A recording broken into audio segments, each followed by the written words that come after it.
buenas noches. Ya solamente quedan 6 días para que termine el gobierno del presidente López Obrador. Es la hora, desde luego, de hacer una evaluación de este sexenio. Estamos haciéndolo a lo largo de toda esta semana. Ahora lo hacemos en la mesa de los miércoles con Fernanda Caso. Fernanda, muy buenas noches. Muy buenas noches. Carlos Pérez Ricard, ¿cómo estás, Carlos? ¿Cómo estás, Leo? Buenas noches. Y nos acompaña en esta ocasión Jimena Molina. ¿Cómo estás, Jimena? Muy buenas noches. Muy bien, gracias por la invitación. Bueno, ayer hubo muchas fanfarrias en la mesa de ayer. Bueno, también hubo ciertas críticas, ¿no? A ver si logramos, qué tipo de mesa vamos a lograr con ustedes, si de fanfarrias, de pesimismo, equilibrada, ¿no? Empecemos contigo, Fernanda Caso. ¿Qué evaluación harías del presidente López Obrador? Bueno, primero que es un presidente que gobernó todos los días de su sexenio, incluso desde antes de que iniciara el sexenio. Sí. Parece que se pasó de volada, ¿no? Cuando pensamos que quedan 6 días, siento que acaba de ser el sexenio, pero cuando uno recuerda todo lo que sucedió en estos 6 años, pues fue enorme, ¿no? Desde las discusiones por el aeropuerto, las consultas populares alrededor de eso, antes de que iniciara el sexenio, todo lo que sucedió durante la pandemia y, bueno, pues hasta el último momento, las reformas que se han impulsado. Entonces, es un sexenio que creo que nos va a tomar décadas. Intenso, que nos va a tomar décadas analizar, porque muchas de las decisiones que se tomaron no tienen efectos inmediatos. Tanto los positivos como los negativos, creo que vamos a empezar a verlos en los años que vienen. Y creo que ahí es especialmente delicado, pues cuando hablamos de los números, ¿no? Quisiera mencionar particularmente, por ejemplo, los de pobreza. Un éxito indudable de este gobierno fue la reducción en los números de pobreza, más de 5 millones de personas que salieron de la pobreza. Sin embargo, cuando uno empieza a ver las causas o las razones por las que salieron de la pobreza, se da cuenta que más que tener que ver con las transferencias de dinero que se hicieron desde el gobierno, tienen que ver con los aumentos salariales. Aumentos salariales que solo son sostenibles si hay un crecimiento económico sostenible en el país y que pero también es positivo, ¿no? Que haya crecido el salario mínimo, yo creo. Sin duda es positivo. Sí. No digo que sea negativo, lo que digo es que si es sostenible o no es sostenible esa ruta de salir de la pobreza cuando no están las bases asentadas para un crecimiento sostenido, al menos no se vio durante este sexenio, ¿no? Creo que en términos de seguridad deja unos resultados pues desastrosos. No es el único, llevamos décadas así, pero creo que es un gran pendiente en el que pues, va a quedar como uno más de los presidentes que no logró hacer nada en el pendiente más grande que tiene este país. El tercer sexenio. El tercer sexenio en lo que esto es un desastre, ¿no? Y en esto pues no hay forma de matizarlo. Si los números subieron, bajaron un poquito, pues sigue siendo desastroso, se siguen asesinando cientos de personas cada semana y bueno, pues eso es indudablemente un desastre. Y finalmente el escenario político que le deja a su sucesora, a Claudia Sheinbaum, un escenario sumamente complicado, con el crimen organizado pues tomando las calles en Sinaloa, en Sonora, con la gente huyendo de sus poblaciones en Chiapas, con extorsiones en Michoacán. Es decir, un escenario políticamente complejo en donde hay una gran parte del territorio en donde pues queda claro que quien gobierna no es la autoridad formalmente electa, sino otros grupos fácticos y que pues todos pretendemos que no pasa nada, ¿no? Al menos así parece desde el gobierno y eso a mí me parece tristísimo y sumamente preocupante. Bueno, yo ya que llevo varios años en este negocio de las opiniones, siempre he pensado que todos los presidentes, todos los sexenios son claroscuros, ¿no? O sea, los que dicen todo estuvo mal, pues es una posición muy radical, como a los que dicen que todo estuvo bien, ¿no? Yo creo que es importante ver las cosas buenas, las malas, en fin, que deja un sexenio. Y en ese sentido, pues ¿tú cómo ves, Carlos? Sí, yo veo fanfarrias y veo muchos puntos oscuros, ¿no? Sí.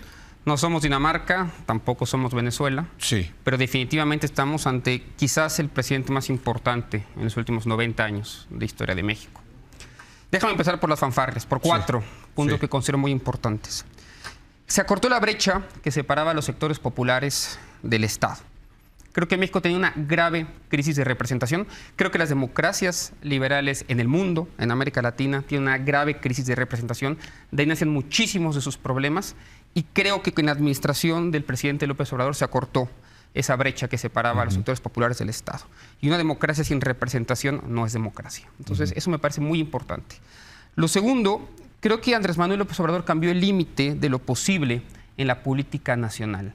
Extendió la mesa de lo que es posible, hablar. Si la mesa era esta, él nos dijo que no, que la mesa era esta, de este tamaño. Y así se pudo avanzar en torno a universalizar programas sociales, atender a los desposeídos, implementar el salario mínimo, etcétera. Entonces creo que fue muy importante en eso, en decirnos que la mesa es más grande de lo que pensábamos. Tercero, fue un presidente que miró al sureste. Yo no recuerdo en la historia reciente de México un político que dirigiera la administración pública hacia Quintana Roo, hacia Tabasco, hacia Veracruz, hacia Chiapas, Guerrero, Campeche. Muchos de sus proyectos estuvieron enfocados ahí. Algunos de estos estados los visitó más de 50 veces en la administración. Como dato curioso, Enrique Peña Nieto no visitó Tamaulipas una sola vez en 6 años. Bueno, él visitó muchos de estos estados 50 veces. Esos estados, creo, no volverán a pertenecer al país al que fueron relegados por décadas, sino es que por siglos, y creo que es muy importante. Y por último, creo que es muy relevante que el presidente construyó una narrativa distinta de cuáles son las funciones, los métodos y horizontes del Estado mexicano, y esto se resume en 3 frases que creo que hizo política de ellos. La primera, por el bien de todos, primero los pobres. Me parece la frase más importante, insisto, desde tal vez sufragio efectivo, no reelección, como frase política. Creo que eso se va a quedar más allá del sexenio de Andrés Manuel López Obrador. La segunda, no puede haber gobierno rico y pueblo pobre. Otra idea que considero con la austeridad como método, pero también como finalidad, que se quedará ahí, digamos, en el imaginario político, gane quien gane en el futuro. Y la tercera, este es un gobierno de territorio y no de escritorio. La idea de que no se puede quedar el gobernante desde su jardín en Los Pinos haciendo política, sino que tiene que salir para conocer realmente las condiciones de vida de la gente. Creo que ahí están 4 fanfarrias, todas en el grado de lo narrativo, para no entrar ahorita todavía a los resultados tangibles, pero que me parece que van a ir más allá del sexenio de Andrés Manuel López Obrador y en parte explican la victoria de Claudia Sheinbaum el pasado 12 de junio. Supongo que te quedarás con los puntos negativos, digamos, o los pendientes en la segunda intervención. ¿Tú cómo ves, Jimena?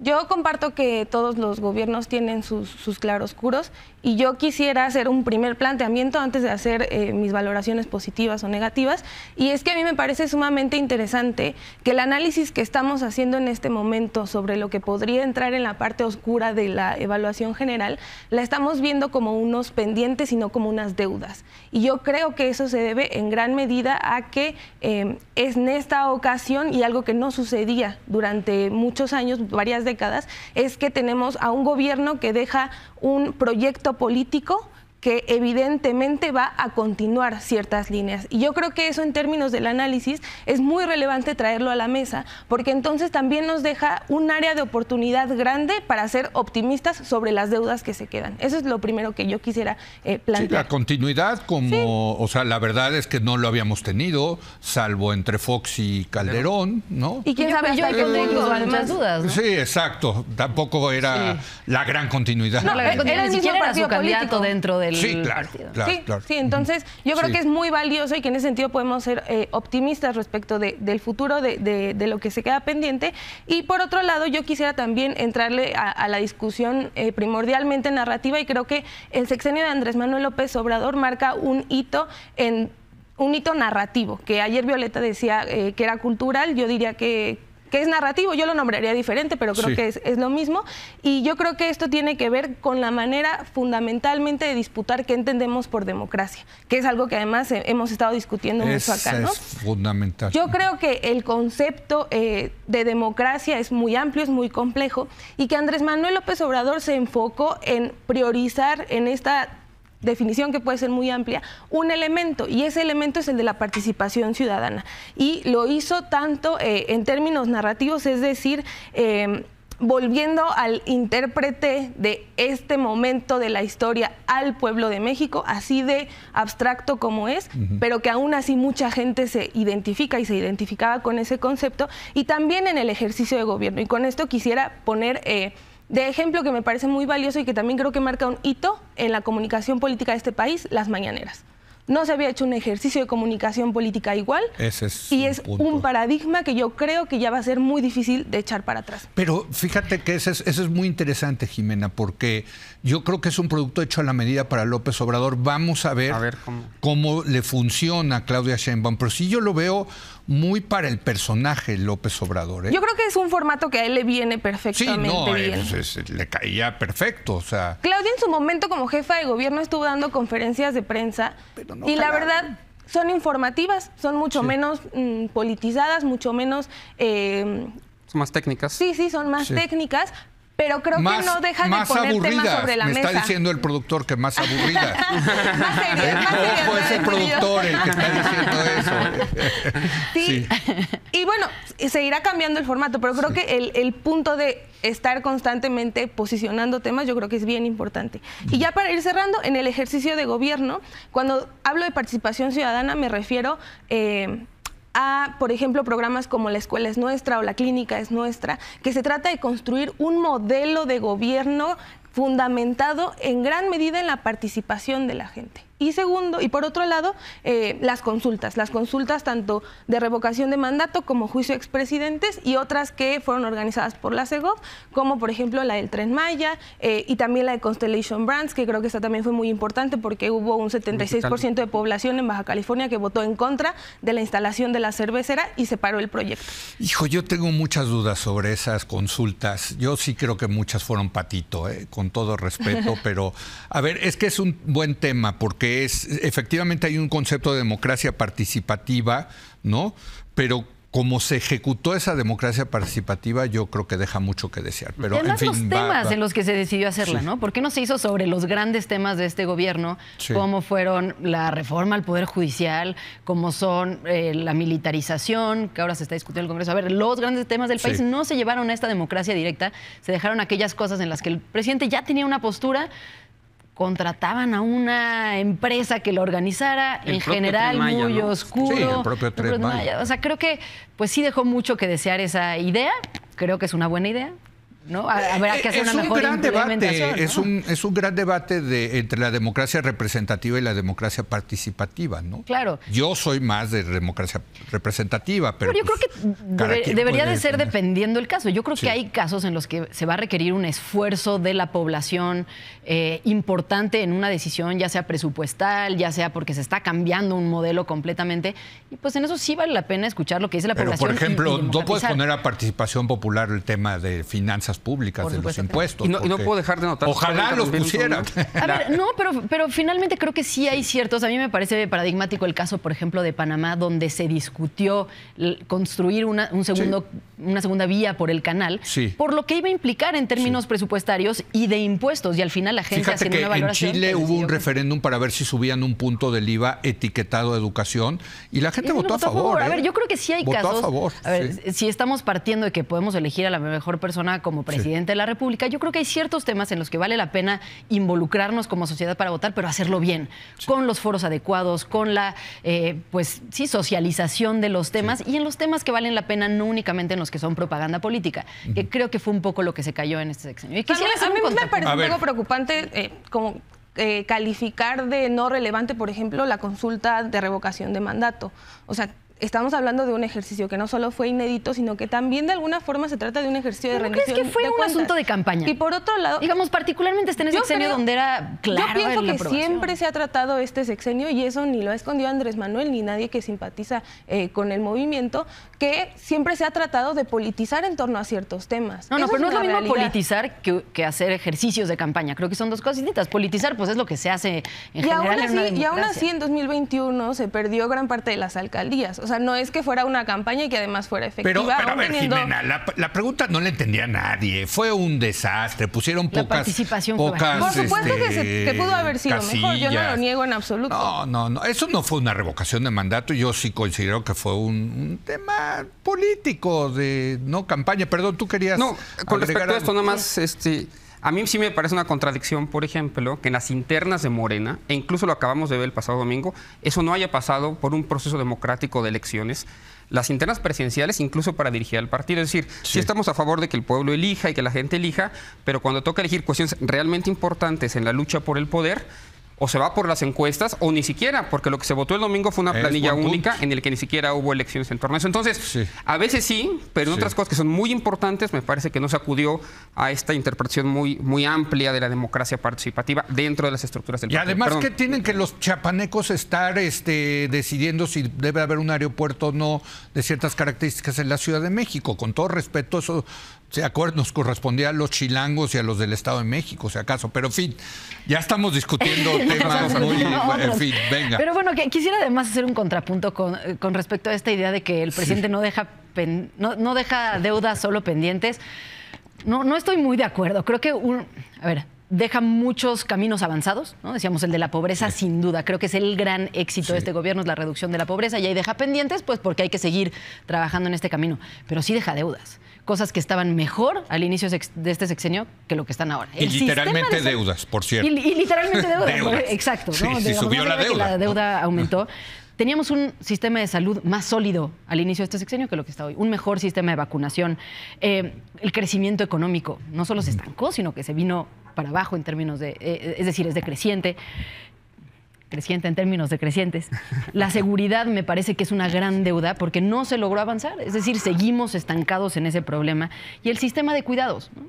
Es algo a lo que no se le prestó atención y es una gran deuda con las mujeres desde hace años, pero que además al cancelar las escuelas de tiempo completo, las estancias infantiles y no dar alternativas de protección social en este sentido, pues me parece que son deudas importantes que deja el sexenio. Yo insistiría que son pendientes. Sí. A ver, bueno, ahorita le toca... No concuerdo en lo relativo al sistema de salud, me parece que iba en una dirección de privatizarse y tampoco en el crecimiento económico, porque pero hay que entender...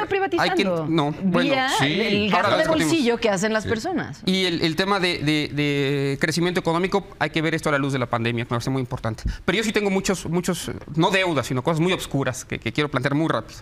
Son 7, pero las diré muy rápido. El problema de la seguridad pública, ya lo mencionó Fer, me parece que ahí falla la política social del gobierno, que no fue una política de seguridad. El incumplimiento con la promesa de cambiar la política de drogas, no hay forma en lo que ellos... no hay decepción más grande desde mi punto de vista que eso no se haya cambiado. El abuso y promoción de la prisión preventiva por parte de un gobierno de izquierdas. La actitud soberbia y autoritaria frente al Poder Judicial, pero displicente con el fiscal general de la República y con las fiscalías en general. La ausencia de una reforma fiscal de un gobierno de izquierda y de una política más agresiva, mucho más agresiva contra los grandes capitales. Si el peso que hubo contra el Poder Judicial se hubiera redirigido hacia los grandes capitales para que se pagaran mucho más impuestos de los que se pagaran en este sexenio, tendríamos mucho menos deuda y mucho mayor capacidad para distribuir riqueza. Y la reforma judicial en los términos que se aprobó, que me parece un exceso. Y por último, me parece que la peor deuda, la peor herencia innecesaria para Sheinbaum, el dardo envenenado y la contradicción inexplicable de este gobierno tiene que ver con la alianza de la Cuarta Transformación con los sectores militares, en general la militarización directa e indirecta de la seguridad en este país. El peso que eso va a implicar para el gobierno de Claudia Sheinbaum, me parece que todavía no lo hemos podido medir y ni siquiera en el corto plazo lo vamos a hacer, sino más hacia el largo plazo. Me parece que esa es la peor herencia del gobierno de la Cuarta Transformación. A mí me parece muy interesante, y ahorita te paso a ti, Jimena, la palabra, pero en el sexenio por el bien de todos, primero los pobres, que el hombre más rico de México haya duplicado su fortuna. Y no la duplicó, o sea, la duplicó en 50 mil millones de dólares. O sea, tenía 50 mil millones de dólares, ahora tiene 100 mil millones de dólares. Cierto que eso pasó en todo el mundo. No, por eso, pero en mucho acá por asignaciones, por recibir asignaciones directas de contratos públicos, ¿no? Sí, de verdad. O sea, este tema del capitalismo de cuates, con todo respeto, que a mí me choca como neoliberal que soy yo, así, los neoliberales estamos en contra del capitalismo de cuates, es una monserga, es una... No, eso va en contra de los principios del libre mercado. Este sexenio se fortaleció. De acuerdo al índice que hace el Economist cada 2 años de Chronic Capitalism, se fortaleció el capitalismo de cuates. Entonces, sí es cierto, hay resultados en términos de pobreza, pero también de riqueza, y de la más alta riqueza. Perdón. Sí, Jimena, no me podía quedar con ese espíritu. No, está bien, a ver, estamos en tu mesa. Sí, yo quisiera poner sobre la mesa 2 temas. El primero que tiene, yo voy a insistir porque creo que es importante, y de hecho creo que la mayoría de los análisis han ido en ese sentido, es que muchos de los pendientes Claudia Sheinbaum ya los está asumiendo desde ahorita, entre otros el Sistema Nacional de Cuidados, que sí efectivamente durante este sexenio no logró ser una realidad, pero sí que hoy en día ya tenemos pista de cómo planea nuestra presidenta electa empezar a implementar un Sistema Nacional de Cuidados. Y a eso además yo añadiría que en la encuesta que recién saca ENCOL hay 3 temas en los que la gente cree que más se avanzó en el sexenio de Andrés Manuel López Obrador, y el segundo es el de derechos de las mujeres. si bien el Sistema Nacional de Cuidados es un tema importante, lo cierto es que sí hay una percepción distinta y hemos avanzado en términos, yo diría, mucho de participación política y también de reducción de la feminización de la pobreza. También dejaría sobre la mesa el tema de que se reduce la pobreza, pero también la desigualdad. Y respecto de los impuestos, si bien no hay una reforma fiscal y muchas personas estamos esperando que pronto haya una reforma fiscal, lo cierto es que hay un récord de recaudación en el sexenio de Andrés Manuel López Obrador, a diferencia de, me parece que fue de 12.6 y en el de Peña Nieto de 10 punto y algo, y Calderón 9.2%. Subimos al 17 puntos del PIB. Sigue siendo bajo, pero sí hubo un esfuerzo de recaudación. Una mini reforma fiscal, es verdad. Sí, en el ejercicio sí lo fue. Sí, pero que tiene un límite, ¿no? Sí. Evidentemente tiene un límite. No, bueno, estamos en 17 puntos del PIB de recaudación, cuando los países donde hay estados de bienestar, pues tienen niveles del 30-40% del PIB, o sea, el doble. Claro, ¿no? Y en comparación con el 10% de Peña Nieto, pues es un avance gigante. Así es. Vamos a dar una última ronda. ¿Qué te quedas tú como Fernanda Caso del sexenio de López Obrador? Porque sí decía algo muy interesante, Carlos. Quizás sea el presidente más importante de los últimos 90 años. Yo tengo mis dudas, las voy a poner sobre la mesa, pero vaya que es un presidente, pues, que sí dejó una huella, ¿no? ¿O no? Cuando dices 90 años, 90 ¿quieres años? Ir a los 100? ¿A quién estás intentando? No, estoy pensando en Lázaro Cárdenas. Sí, el Lázaro Cárdenas, pero fíjate, te está chutando a Miguel Alemán. Pero diría que alguien que dejó también una huella, que a mí no me gusta, Salinas de Gortari. Bueno, por eso. Bueno, o sea, y Zedillo en términos de transición. Bueno, el binomio Salinas-Zedillo, que sí son los sexenios neoliberales por excelencia, vamos a llamarlos así, pues yo creo que, entre otras cosas, nos dejó el Tratado de Libre Comercio, que ha sido la reforma más importante que ha tenido este país en los últimos 90 años. Sí, probablemente. López Obrador no tiene una reforma de ese tamaño. La de Ejido y el TLC. O sea, la reforma del Ejido, sí, de Gortari, claro, fue igualmente profunda. También, pero el TLC sí ha sido... A ver si ese tipo de reformas no las tuvo López Obrador. A ver si la judicial no es del mismo tamaño, ¿no? En lo que pretende cambiar y en su radicalidad. A ver, yo creo que va a ser una reforma muy radical, pero el tema es que no sabemos cómo va a salir y todo indica que el TLC salió bien.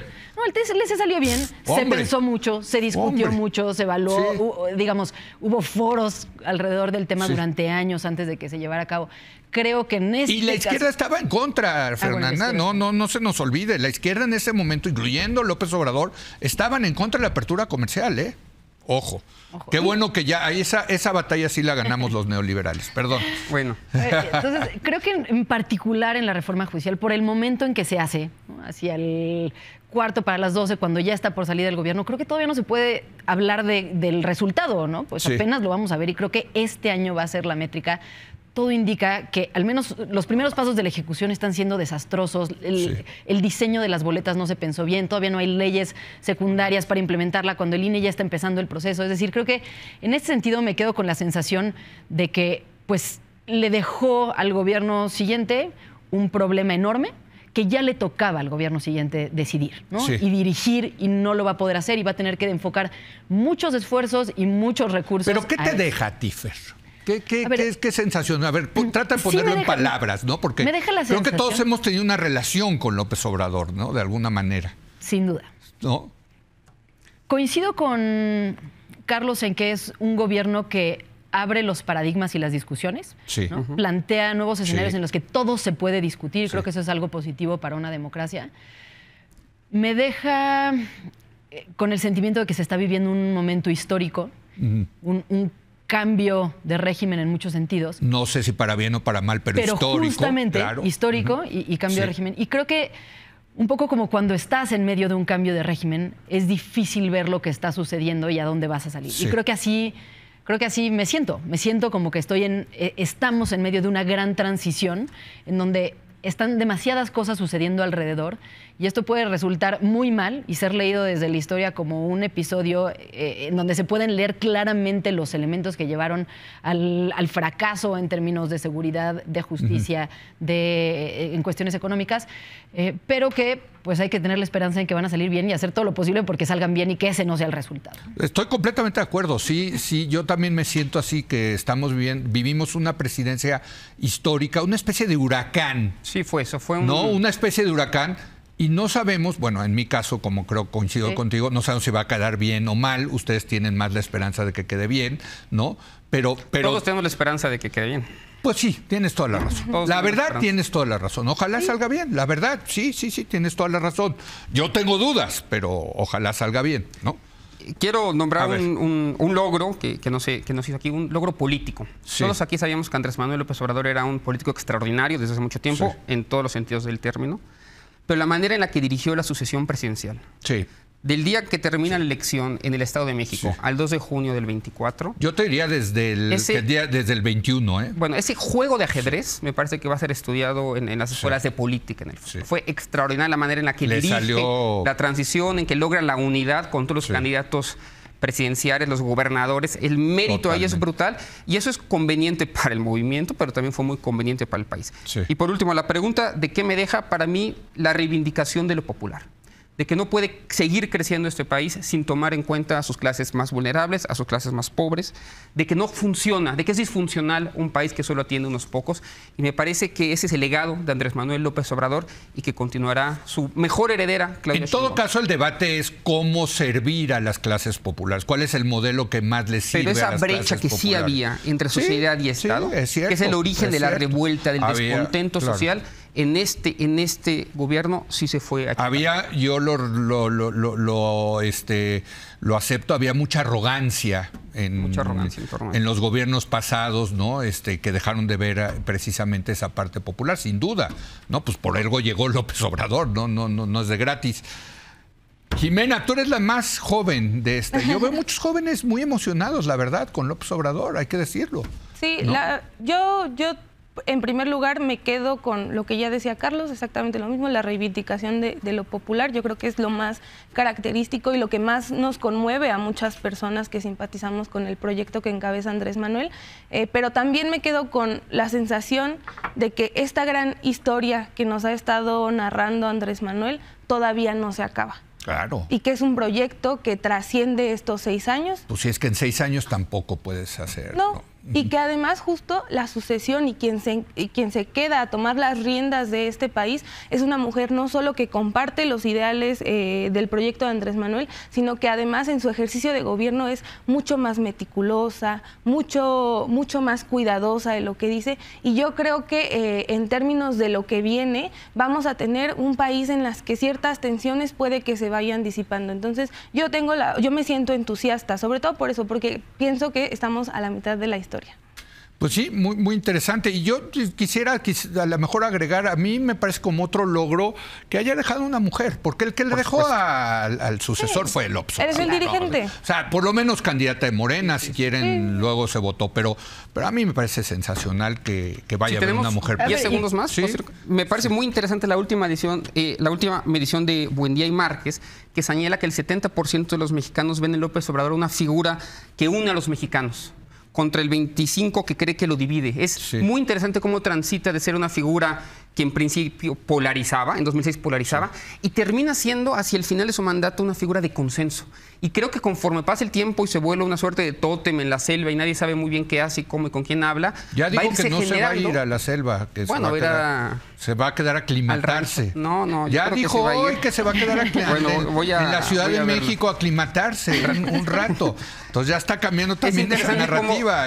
Cómo se convierte en una figura de consenso y no en una figura de disenso como comenzó el sexenio. Yo creo que esa transición también va a ser explorada por los historiadores en el futuro. ¿Querías decir algo? Sí, el tema de las mujeres. Creo que es que haber dejado como sucesora a una mujer, impulsado como sucesora a una mujer, pero además que a lo largo de su carrera sí ha impulsado mujeres en la presidencia del partido para gobernar el Estado de México, para gobernar la Ciudad de México. Es decir, en eso también Morena. Creo que López Obrador fue muy consistente y tenía una agenda clara y lo logró.